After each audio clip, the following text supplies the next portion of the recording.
My dad and stepmom just changed the locks because my pregnant stepsister needed my home more than I did. So I declared war. It happened on a Wednesday. I remember because I was carrying Thai takeout in one hand and my laptop bag in the other, ready to crash on the couch. Instead, I found a note taped to my front door and a lock that didn't budge. At first, I thought maybe the key was bent or I was at the wrong house, but no, the lock was brand new, shiny, cold, not mine. The note was short and insulting. "We've changed the locks for safety. Call us to talk. Dad and Amanda." I stood there dumbfounded, rereading the note while my food got cold. My house. The one my mom left me in her will. The one I paid taxes on, maintained, lived in for 5 years. And they just decided to hand it over to Aubrey, Amanda's daughter, because she was pregnant and her boyfriend bailed. Not even a phone call, not a knock, just stolen. I could have backed off, let it go, but they'd picked the wrong person. I called a locksmith, walked back inside, and made popcorn. They'd declared war, I just answered. Before the drama, before the betrayal, there was just me and mom. For most of my life, it had always been just the two of us. She wasn't the loud or overly affectionate type, but her love was steady like gravity. I knew it was there, holding me down, keeping me from floating too far when the world felt unsteady. My earliest memories were of her coming home in scrubs, smelling like disinfectant and burnt coffee, her eyes red from the late shift at the hospital. She'd collapse on the couch next to me with a tired smile, ask about my day, and somehow still make me feel like I mattered more than anything. When I was 10, my dad left. No big fight, no screaming match. Just one day he packed a suitcase and said he needed something different. I remember thinking, we weren't enough. But mom never badmouthed him. She just worked harder, picked up double shifts, skipped meals so I could eat better, and drove a beat-up Toyota with no air conditioning for 5 years so I wouldn't feel embarrassed on school trips.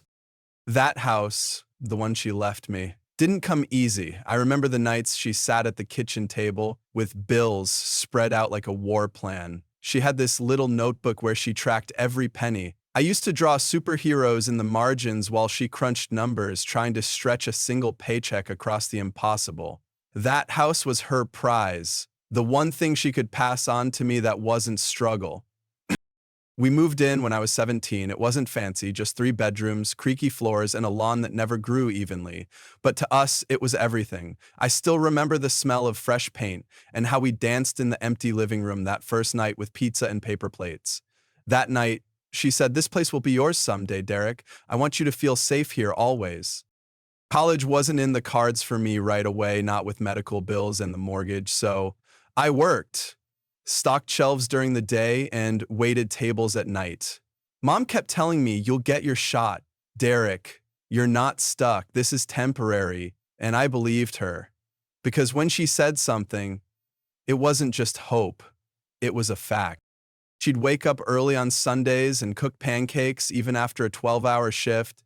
Sometimes we'd sit on the porch with mugs of instant coffee, watching the sunrise in silence. I didn't realize how rare that kind of peace was until it was gone. She taught me how to patch drywall, fix a leaky faucet, and file my taxes. She made sure I knew how to take care of the life she worked so hard to build. When she got sick, she tried to hide it. Typical mom move, tough it out, don't make it my problem. But I noticed the weight loss, the fatigue. One morning she collapsed in the kitchen while pouring coffee. I'll never forget the sound of that mug shattering or the panic in her eyes. Cancer doesn't care how good you are or how hard you've worked, it just comes, and it came for her fast.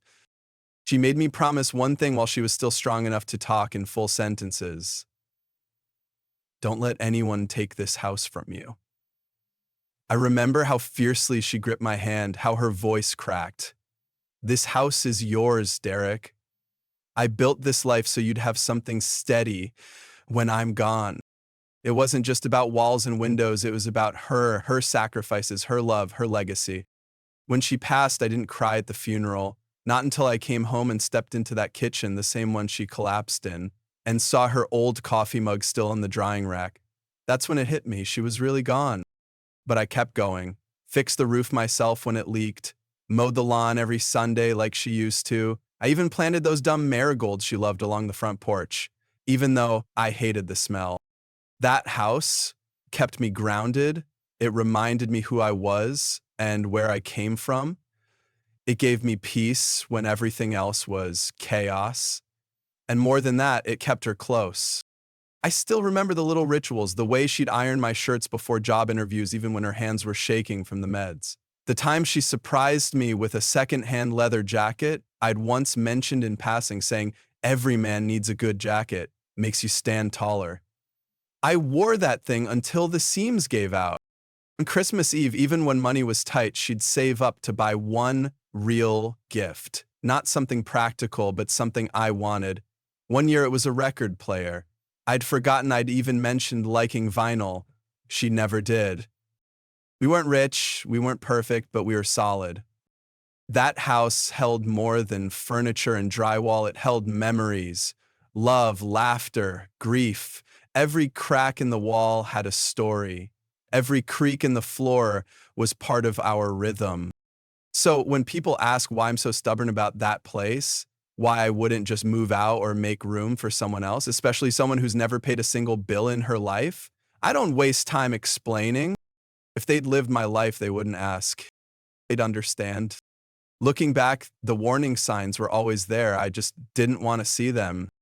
It started small, like most bad things do. A weird comment here, a subtle shift in how I was spoken to, a look exchanged across the dinner table that wasn't meant for me. After my mom passed, my dad started showing up a bit more often. At first, I thought maybe he regretted everything, leaving us, disappearing for years, marrying Amanda, and diving headfirst into her world like I was a distant afterthought. But it wasn't regret, it was convenient. He came around more once he learned the house was officially mine. His visits were always surface level, compliments on the lawn, asking if I'd thought about renting out the spare rooms, subtle jabs about how much space I had for just one person. At first, I laughed it off, but then Amanda started coming with him. She didn't hide her disdain. She called the house modest with that fake smile, always commenting on how it had potential, as if it needed to be updated for someone else. That someone, of course, was Aubrey. Aubrey had always been the center of their attention. She was the golden child, despite not being my dad's biological daughter. From the moment he married Amanda, he treated her like royalty. Private schools, new cars, tropical vacations. Meanwhile, I got silence, distance, maybe a birthday text if I was lucky. Still, I tried not to let it bother me. I had my house, my job, my quiet routines. I didn't need their approval, but the comments kept coming. One time, Amanda accidentally brought over baby furniture catalogs and left them on my kitchen table. "Oh, silly me," she said with a grin. "I forgot we were talking about making space for Aubrey's nursery. This place would be perfect, wouldn't it?" Then came the guilt trips. My dad would call and say things like, family's all we really have in this world, or Aubrey's been through so much. It'd mean a lot if she had a place to breathe. What they really meant was, give her your house. I tried to set boundaries, told them I was interested in roommates, that this house was a sanctuary, not a crash pad, but they'd just nod as they understood, then bring it up again the next week, twisting my words, playing dumb. One weekend, I came home to find Amanda and Aubrey standing in my driveway, measuring the garage. "Just curious," Amanda said. Aubrey was thinking this could be a great spot for her car, and maybe a little storage unit for baby stuff. "Isn't that smart?" It wasn't a question, it was a test. Aubrey barely spoke to me. She didn't have to. Her silence was louder than any words. She walked around like she already owned the place, smiling, pointing, imagining where things would go. She never once asked me what I thought. The final straw before it all exploded came during a family dinner Amanda insisted on hosting. We were sitting around her overly decorated dining room, eating food I didn't like, pretending we were a functional family. Halfway through the meal, Amanda looked at me and said, "Derek, Don't you think it's time to think about what's best for everyone? Aubrey's pregnant, you're alone, it just makes sense. I put my fork down slowly. Makes sense for who? For all of us, she said brightly. You can get a nice little apartment nearby. It's not like you need 3 bedrooms. You're a young man. You'll be fine. My dad nodded. We even looked at some options for you. You'd be surprised how affordable places are now. That's when I realized they'd already planned it. This wasn't a suggestion. This was the rollout. They were just waiting for me to catch up. And I did right then, fully, completely. But I didn't say anything. Not yet. I just smiled, finished my meal, and went home. After that dinner, something in me shifted. I stopped giving them the benefit of the doubt. I started noticing how my dad only asked about my life as a transition to talk about Aubrey's. He never asked how I was really doing, if I was lonely, if I missed mom, if I was okay. It was always Aubrey's doctor said this, or the baby's due in a few months and she's so stressed. I wasn't jealous. I was angry. Angry at how invisible I'd become in my own family. Angry that my grief was inconvenient to them.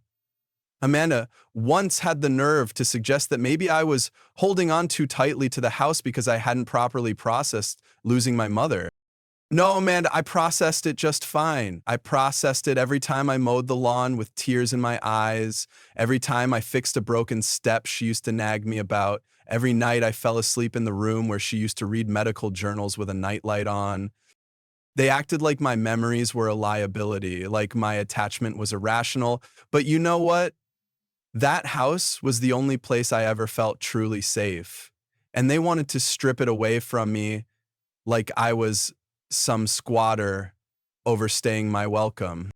The worst part, Aubrey never once asked, never called, never texted, never looked me in the eye when these conversations happened. She let Amanda and my dad do all the dirty work while she floated above it all, untouchable, entitled, smug. I kept wondering what mom would have thought if she were watching all this unfold. I think she would have been furious, but also heartbroken. She trusted dad to respect her last wishes. Instead, he chose convenience. He chose Aubrey. That realization burned, and it lit a fuse I couldn't put out. It all came to a head 2 weeks after that dinner. I got a text from my dad. Just one sentence. Can you come over tonight? We need to talk. No explanation, no context, and for some reason I went. I knew what it was about. I wasn't naive anymore, but some part of me, some stupid broken part, still thought maybe they'd come to their senses. Maybe this would be the time they'd apologize or at the very least back off. They didn't. When I walked into their house, Amanda and Aubrey were already seated at the kitchen table. My dad stood at the counter awkwardly pouring coffee like we were having a casual catch-up. Nobody smiled. Aubrey was rubbing her belly like it was a chess piece that gave her power. They started with small talk. How's work? Have you been sleeping okay? Amanda asked if I'd thought any more about their little proposal. My silence must have said everything because my dad finally put his mug down and sighed. Derek, we've been going around in circles, but this is what we're thinking now. It's not a request, it's a plan. Amanda pulled out a packet, a printed lease agreement, a list of apartments nearby, even a calendar timeline. You'll have until the end of next month to vacate, she said, like a landlord evicting a tenant. We've arranged movers. Aubrey will need time to settle in before the baby comes, and we don't want her stressed. I blinked, my mouth opened, but nothing came out. I'm sorry, I finally managed. It's for the best, my dad said, not meeting my eyes. You've had the house long enough. You're not starting a family. You don't need all that space. I stared at them. The house is mine. Amanda gave that tight, condescending smile I hated. Sweetheart, legally, yes, but emotionally, it belongs to the whole family. Your mother would have wanted it that way. Don't you dare, I said sharply, my voice shaking. Don't you dare talk about what she would have wanted. Aubrey finally spoke. We're just trying to make this easy, Derek. You're being dramatic. That did it. I stood up. No, you're being delusional. You don't get to plan my life for me and hand out my house like it's a favor. Do you want space? Find it yourselves. My dad raised his voice for the first time. Watch your tone. No, You watch yours, I snapped. This isn't a negotiation, this is theft. Amanda's voice turned icy. We've tried to be patient, but if you're going to be unreasonable, we'll do what we have to. What does that mean? They didn't answer. I walked out, shaking, furious, but it wasn't over. 3 days later, I came home from work, inserted my key, and nothing. It didn't fit. I tried again, still nothing. They'd changed the locks. At first, I thought maybe I'd grabbed the wrong key, but deep down, I knew. I stepped back and saw it, another note on the door. Same handwriting, same passive-aggressive tone. We've changed the locks for now. Please call us to discuss next steps. It's for the family's safety. My hands were trembling. I didn't call them. I called a locksmith. And while he worked, I called a lawyer. When I got inside, nothing had been touched. They hadn't moved in yet, but I knew they planned to. The lawyer listened carefully, he asked questions, and then he told me something that made my blood run cold. Your father has been in contact with an estate attorney, he said. He was trying to find a way to challenge your mother's will. What? I whispered. He didn't file anything, but he was shopping around, looking for a loophole to claim the house as part of the marital estate. It wouldn't hold up, but he's been planning this for a while. I couldn't breathe. All those months of awkward calls, weird questions, surprise visits, they weren't random. They were steps, a strategy, a setup. They didn't just want the house.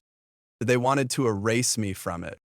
I stayed up that night, going through every piece of paperwork I had, my mom's will, the deed, even old letters she wrote to me. I didn't sleep. I couldn't. I felt like I was under siege in my own home. The next morning, I installed cameras. Front porch, back door, driveway, I changed the locks again, this time with smart keypads only I could manage. I notified my neighbors.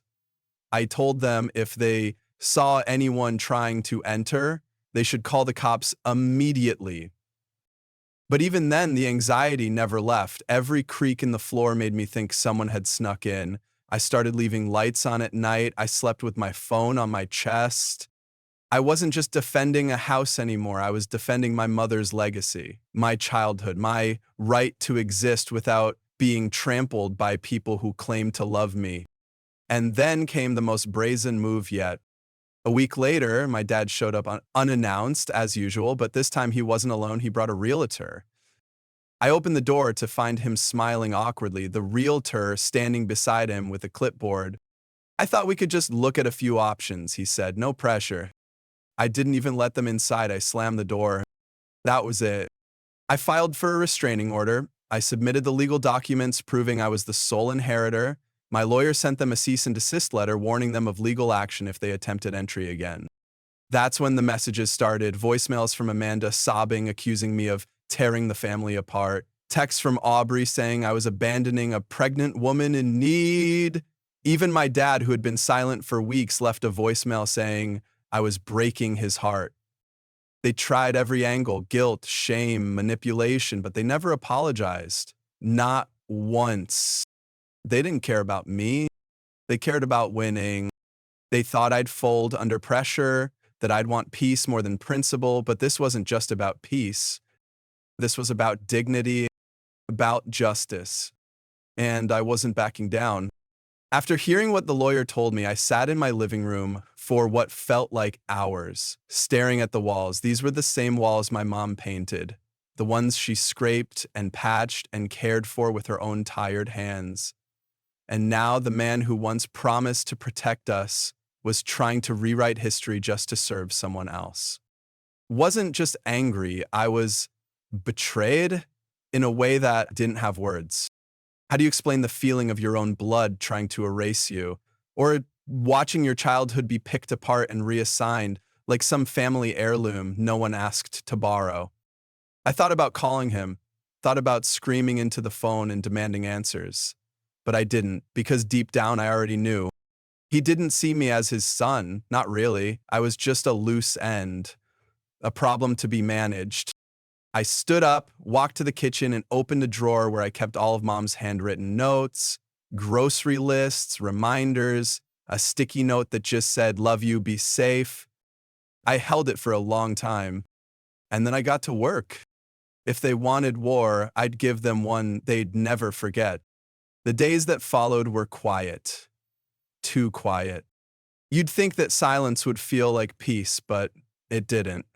It felt like the seconds before a storm, like the whole world was holding its breath, and I was stuck inside it, waiting for the next blow to land.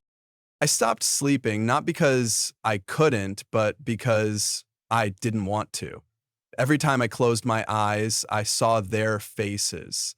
Amanda with her fake sympathy, Aubrey's smug indifference, and my dad's disappointing silence. I'd wake up sweating, my heart racing, as if I was the one who'd done something wrong. Is the worst part. The guilt. Not because I had anything to be ashamed of, but because they made me feel like I did, like I was selfish, cold, petty, all for doing the one thing my mother asked of me, to protect our home. I tried to distract myself, cleaning, working longer hours, binging shows I didn't care about, but nothing helped. My house, once a place of comfort, now felt like a battlefield. Every creak in the floor and every glance at the door reminded me of how close I'd come to losing it all. I found myself talking to her, my mom, just whispering into the air when no one was around. "I'm trying, Mom. I'm really trying." Sometimes I'd sit in her old bedroom with the door closed, just breathing in the faint scent of her perfume, still trapped in the closet. It was like chasing a ghost. I was spiraling, I knew it, but I didn't know how to stop. One night, I got in my truck and just drove. No destination, just empty roads and cold air through the window. I ended up parked in front of a gas station at 2 a.m., staring at the steering wheel like it might tell me what to do. I felt pathetic, lost. And for the first time in years, I thought about selling, not because they were right, not because Aubrey deserved it, but because I didn't know how much longer I could keep fighting.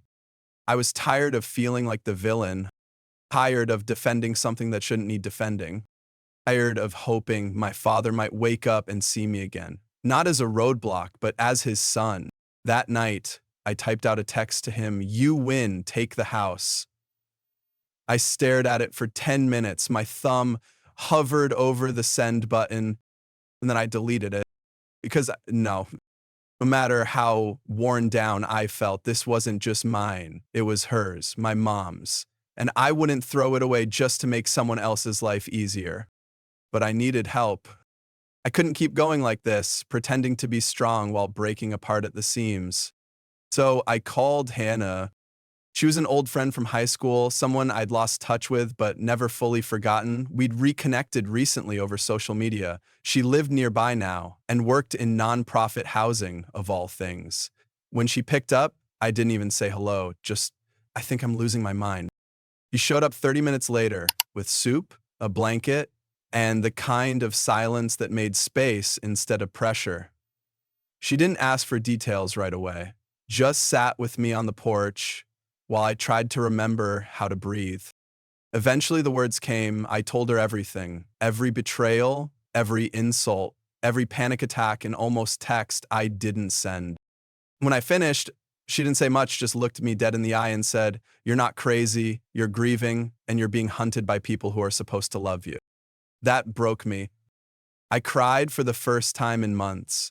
Ugly, full-body sobs I couldn't control, and Hannah just let me.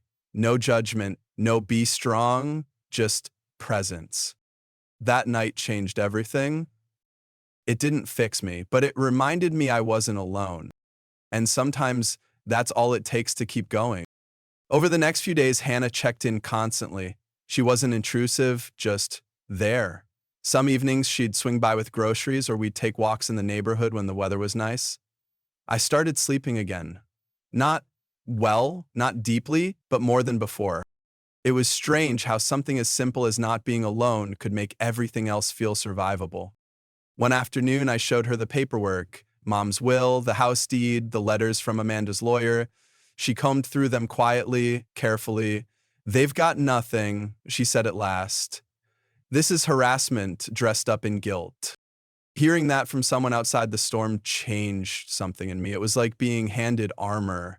I wasn't paranoid. I wasn't overreacting. I was being attacked, and I had every right to defend myself. Still, healing wasn't linear. Some days I felt strong enough to take on the world. Other days, I didn't want to get out of bed. But now, when those days came, I didn't fight them. I let myself feel the weight. And then, little by little, I started reclaiming the house. I repainted the hallway, reorganized the kitchen, took down every old photo that no longer felt like it belonged, including the one of my dad on the mantle. That one went into a drawer, not out of hate, but out of necessity. This wasn't his home anymore. This was mine, and I was going to make damn sure no one ever tried to take it again. I won't lie, there were still moments I almost gave in. Days when the thought of another voicemail from Amanda made my skin crawl. Nights when I'd wake up in a sweat, convinced I'd hear someone at the door trying to come back in. But then I'd remember what Hannah said. You're being hunted by people who are supposed to love you. That line stayed with me. It reminded me this wasn't some misunderstanding or a bad communication. This was a choice. They chose to put someone else's comfort above my existence. And if they could do that once, they'd do it again. So I kept choosing myself. Every morning, I made coffee in Mom's old mug and sat by the window where she used to read, not in grief, but in quiet defiance, in survival, in slow, hard-earned healing. And somehow, even on the worst days, that felt like enough. It had to be. I didn't want revenge. I wanted peace. But peace, I realized, was never going to come if I kept waiting for them to back off. People like Amanda and Aubrey didn't understand boundaries. They only understood the consequences. And up until now, there hadn't been any. That was about to change. The first thing I did was go back to my lawyer. I wanted every legal shield I could find locked in place. A cease and desist letter was sent out the same day. Firm, detailed, and unforgiving. Trespassing, harassment, attempted illegal eviction. They'd crossed too many lines for me to play nice anymore. Then I filed a restraining order.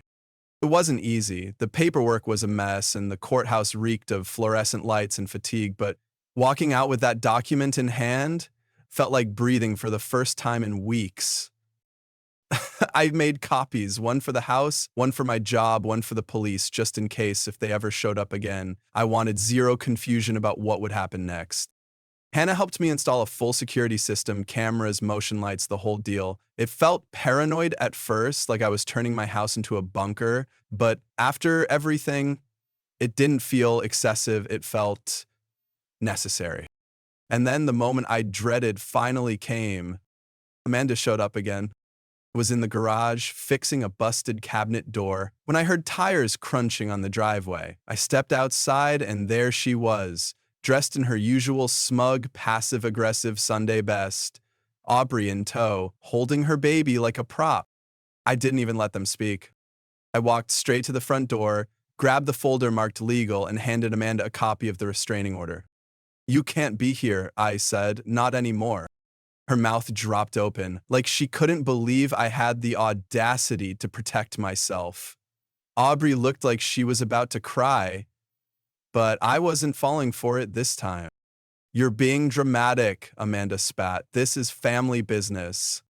This, I said, pointing to the document, is legal business now. You made it that way.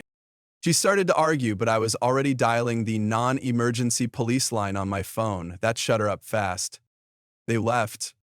Watched from the porch as they drove away, Amanda's tires squealing in frustration. And I exhaled. It wasn't over, not completely, but for the first time I wasn't the one being backed into a corner. I was drawing the lines now. Reclaiming my peace. And I wasn't going to give it up again. That evening, Hannah and I sat on the back porch, nursing mugs of tea under the dim porch light. I told her everything, how it felt to finally stand up, to draw a line they couldn't step over. She smiled at me, one of those quiet, knowing smiles that don't need words. "You're doing it," she said. "You're reclaiming your story." It didn't feel like some grand victory. It felt like slowly exhaling after holding my breath for months. The next day, I emailed a list of local attorneys to warn them of what had happened, just in case Amanda tried pulling legal tricks elsewhere. I filed a report with the housing authority. I met with a title company to re-verify that my deed had no vulnerabilities. It was all boring, exhausting, admin, but every signature, every notarized form felt like bricks in a wall they'd never climb over again. Word got around too. Mutual friends and distant relatives started hearing about what happened. Most stayed quiet, but a few reached out. Some to offer support, others to mediate. I shut those down quickly. I wasn't interested in negotiations or guilt-laced peace talks. I didn't need their approval. I had the truth and the law. But there was one thing left I had to do. I needed to face my father. Not Amanda, not Aubrey, him. I called him one last time, not to argue, not to beg, but to speak my piece. He answered after a long pause, his voice tired and unfamiliar. "I don't know who you are anymore," I told him plainly, "but I know who I am, and I know what Mom left me. You let them try to steal that from me, and whether you watched or helped, it's the same." He didn't deny it, didn't apologize either, just breathed into the phone, like maybe he realized the final bridge had burned. "I hope you find peace," I said and ended the call. And I blocked his number. And that was it. I wasn't angry, I wasn't sad, just done. The next weekend, I hosted a cookout. It wasn't anything huge, just a few close friends, Hannah, my neighbor from 2 doors down. We grilled burgers, drank beer, and played cornhole in the backyard. And when someone asked why I was celebrating, I looked around at the house, my house, and just smiled. "Because I'm still here," I said, and that's enough. It wasn't just a home anymore. It was a fortress. It was a line in the sand. It was mine. And they were never getting it back. There was something healing in the silence that followed. No banging on the door, no texts, no subtle threats disguised as family concern. I started waking up earlier, not from anxiety, but from peace. I'd cook breakfast with music playing and take walks around the neighborhood again. I wasn't looking over my shoulder anymore. One morning, I passed by the photo of my mom in the hallway, the one from her 40th birthday where she wore that goofy sun hat and refused to take it off all day. I stopped and just looked at her. "Still holding it down, Mom," I whispered. "Still fighting for what you left me." And for once, it didn't feel like a fight anymore. I planted flowers along the driveway, ones she used to love. I painted the guest room, not because someone was moving in, just because I could. Because it was mine. Because finally the house was starting to feel like home again. And I had earned every brick of it. The last thing I did, I wrote a letter, not to send, just to write. I poured out everything I wanted to say to my dad, to Amanda, to anyone who ever tried to shrink me to fit their needs. I wrote until my hand was cramped, until the anger gave way to something softer. Not forgiveness, not yet, but closure. Then I folded the letter, slid it into an envelope, and tucked it in the back of a drawer. Maybe one day I'll read it again. Maybe not. But it felt good knowing I got the last word, even if they never hear it. I should have known it wasn't over. Peace was never going to be the end of this story. Not with people like Amanda and Aubrey. A month passed. Then two. Quiet. Too quiet. I stopped checking the cameras every day. The restraining order was held. My lawyer hadn't called. The silence felt almost unnatural. Then one morning, I got a call from my realtor. "Hey, did you mean to list your house?" My stomach flipped. "What?" I asked. There's a new listing online," he said. "Your address, photos even. It's under your name, but the contact email isn't yours. I figured I'd check before calling the site." I froze. Someone, Amanda obviously, was trying to sell my house without my consent. My heart was racing before he even emailed the link, but when I saw it, Rage surged through me. There were photos of the living room, my bedroom, and even the back porch where Hannah and I had been drinking coffee just days ago. I didn't have to guess how they got in. I called my lawyer, trembling. He wasn't surprised. "I've seen this before," he said. "It's called fraudulent listing, a civil violation and potentially criminal. We'll take care of it. But you need to go check your house, right now." I drove like a man possessed the whole time. I imagined Amanda's smug face, Aubrey peeking through my window, snapping photos like she owned the place. When I got there, everything looked intact, but I changed the locks again. Every one. Then, I filed a police report, sent a takedown request to the real estate site, and forwarded everything to my lawyer. He escalated immediately. Filed for a court hearing, sent out notices. This wasn't just harassment anymore, it was fraud. But then came the kicker. Amanda tried to sue me. She filed a claim for unjust withholding of family property, claiming I'd unfairly kept the house from Aubrey and the baby. She wanted a court order to gain partial possession for the well-being of the child.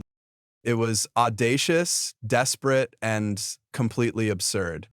But I still had to fight it. Weeks of legal prep followed, depositions, witness statements. My lawyer was a machine, assembling timelines, documents, the will, property deeds, and security footage. Hannah even gave a statement.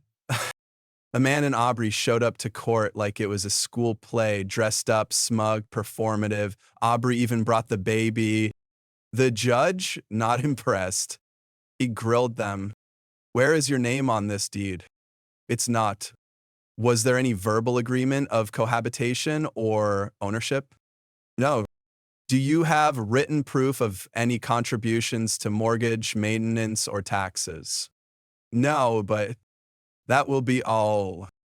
Amanda tried to jump in, but the judge shut her down with a look. I wish I could say I enjoyed it. But really? I felt numb, exhausted, until the ruling came down. Full dismissal. Protective order extended. Court costs were assigned to Amanda. He's over. Really, truly over. I didn't celebrate. I didn't throw a party. I just went home, poured myself a glass of whiskey, and sat on the back steps, watching the sun go down. Later that night, Hannah came by. We didn't say much, just sat together, shoulder to shoulder, letting the quiet fill in everything words couldn't. "I'm proud of you," she said finally. I nodded, the tension draining from my shoulders. So much had been taken, but I'd protected the one thing that mattered, as my home. Not just the structure, but everything it represented. My mom, my boundaries, my peace. A few days later, I got an envelope in the mail. No return address, just my name. Inside was a photo of me as a kid, standing in the yard with my mom. Sunlight in our eyes, her hand resting protectively on my shoulder. On the back, in faded ink, she'd written, "This is yours to protect, always." I don't know who sent it. Maybe my dad, maybe a relative with a conscience. But I framed it, hung it in the entryway. So now every time I walk through that door, I remember what it cost to defend this place and that it was worth every second. A week after the court ruling, I started getting anonymous emails, burner accounts, stuff like, "You think you won, but karma always comes," or "You stole her future, hope you sleep well." One even said, "You'll die alone in that house." I wasn't scared. I was pissed. I traced one of the emails back to an IP in Amanda's office building. My lawyer sent a cease and desist immediately, another violation of the restraining order. The court slapped her with a fine and a warning. One more step, and jail time wasn't off the table. She went quiet again after that. But now I had to think bigger. What if I moved, sold the house, walked away, started over? I couldn't do it. Not because I was stuck, but because I finally saw the house for what it truly was. Not a weight, a foundation. I remodeled the kitchen, painted the porch, even planted a tree in the backyard and named it after my mom, Marla's Maple. Hannah and I built a little garden together. We weren't dating, not really, but she was around a lot, and it felt good. It felt like home, and not just mine. One night I stood at the back door with a drink, watching the light from the kitchen pour out into the yard, catching Hannah's laugh as she handed our neighbor's kid a popsicle. And I realized something. They hadn't just failed to take my house, they'd failed to take me. And maybe that was what really drove them mad. I locked the door behind me and joined the people I chose to let in. Family not by blood, but by love. My respect? By peace. But just when I thought I could finally move forward, another twist came. The HOA sent me a letter. Apparently, someone had lodged multiple complaints against me, noise violations, unkept lawn, and unauthorized construction. Total lies. But they were trying to bury me in bureaucracy now. Amanda's fingerprints were all over it. I fought back, again. Submitted camera footage, time-stamped records, and invoices. Every complaint was disproven. The HOA backed off, apologetic, even offering to fine whoever submitted the false claims. It never ended, but by then it didn't shake me. It energized me. I joined the HOA board, became part of the neighborhood committee. If they wanted a fight in plain sight, I'd win in public too. The house became more than mine. It became a symbol for everyone who'd ever been told to give up what's theirs, for everyone guilted into silence, gaslit into submission. I posted a blog about the ordeal. It went semi-viral. Messages flooded in, strangers telling me my story gave them courage, and I understood finally that this wasn't just personal, it's universal. People try to take from you not because they need what you have, but because they believe you don't deserve it. And proving them wrong, that's its own kind of justice. So if you're reading this and someone is trying to take your peace, your home, your worth, not just with lawyers and locks, fight with truth, with boundaries, and with every breath that says, I belong here, and I won't be moved. I wish I could say the drama ended cleanly, that once Amanda and Aubrey were out of the picture, everything fell back into place. Life doesn't work like that. The quiet after a storm isn't peace, it's recovery. There were still days I'd check the security footage twice, or hesitate before unlocking my own door. My body remembered the tension even when my brain tried to move on. But healing comes in waves, and little by little the fear faded. One morning I found myself humming while making coffee. The light streamed through the windows, catching the dust in a way that made the kitchen glow. I realized I'd gone an entire week without thinking about them. That felt like winning. A few months later, my dad tried to call. He left a voicemail mumbling some apologies, saying he never meant for things to go so far. It was weak, hollow, and a year too late. I didn't call back. The closure didn't need a conversation, it needed a choice, and I chose to leave him behind. Instead, I focused on the people who'd shown up when I needed them. Hannah, my friends, even a couple of neighbors who'd quietly stood by me through it all. I started hosting Sunday dinners. Nothing fancy, just food, warmth, and laughter echoed through rooms that had once held only silence and fear. One night, I walked out onto the porch and saw Marla's maple swaying gently in the wind. The garden lights shimmered beneath it, and I thought she'd be proud. Not because I won, but because I never gave up. Because I learned to protect what mattered, to draw lines and keep them, to say no without guilt, to hold on to peace without apology. The house was still mine, but now it felt fuller, not because of who wasn't allowed in, but because of who was.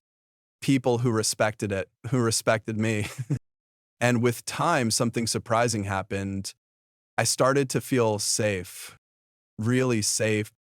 The kind of safe where you don't flinch when someone knocks, where your dreams aren't filled with arguments and courts and locks being changed, where the quiet is just quiet, not the calm before another attack.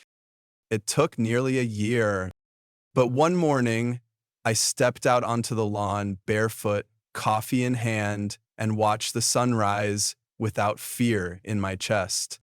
And that's when I knew I wasn't just surviving anymore. I was living again. In the house my mother gave me, in my life, I rebuilt from the ashes of other people's entitlement. This place isn't just mine by law. It's mine because I fought for it, bled for it, chose it. And I'll keep choosing it every damn day. Because home isn't just where you're safe. It's where you finally feel free. Hannah eventually moved in, not all at once, but piece by piece. A toothbrush here, a drawer there, until one day she was just home. And that word home meant something deeper now. It wasn't just bricks and beams, it was protection, it was love, it was a choice. We planted more trees, painted the fence, hosted a neighborhood cookout in the summer. It felt like the life I was supposed to have, but never knew how to claim. Aubrey never came back. Amanda was fined again for violating the restraining order and then moved across the state, from what I heard. I don't care, that chapter is closed. But sometimes when I pass by the front door, I still glance at the lock. Not because I'm afraid, but because I remember, and remembering keeps me grounded. This story started with a lock being changed against my will. It ends with me locking the door every night on my terms, with peace in my chest and love in my home. This time, the house isn't just mine, it's ours, and no one's taking it ever again. A few months after Hannah moved in, we found an old box in the attic while cleaning, one I'd never noticed before. Inside were letters from my mom, addressed to me. Some were unfinished, some were written when I was a teenager, some even older. They weren't dramatic, just little windows into her heart, her hopes for me, her fears, her love. I read every one of them on the living room floor while Hannah sat beside me in silence. One letter stood out. In it, she wrote, "If you're reading this, I'm probably gone. But I need you to remember that no matter who tries to twist the truth, you deserve to stand in your own light. You've always been stronger than you know." I folded that letter up and put it in my wallet. That strength carried me through every hearing, every confrontation, every night I lay awake, wondering if I should have done something different. And now, when I walk through the door after a long day, when I see Hannah on the couch, our dog curled up on the rug, the smell of something good cooking in the kitchen, I realize this life, this peace was worth fighting for. We built something solid from the ruins. I've started mentoring at a local center for kids who've lost their parents, just once a week, nothing big. But I tell them what I wish someone had told me, that legacy isn't what's left behind, it's what you carry forward. That house, this life, my story, it's not just mine anymore. It belongs to every person who's ever been told to give up. And every time I turn the key in the door, I remind myself, I didn't just survive, I reclaimed everything they tried to steal and more. Not everyone will understand why I held on so tightly, why I went to war over a house. But to me, it was never just a house. It was the one thing my mom left me to anchor myself in a world that too often tried to rip me loose. It was a symbol of her love, her sacrifice, and her trust in me. And every lie they told, every door they tried to shut me out of only made me hold tighter.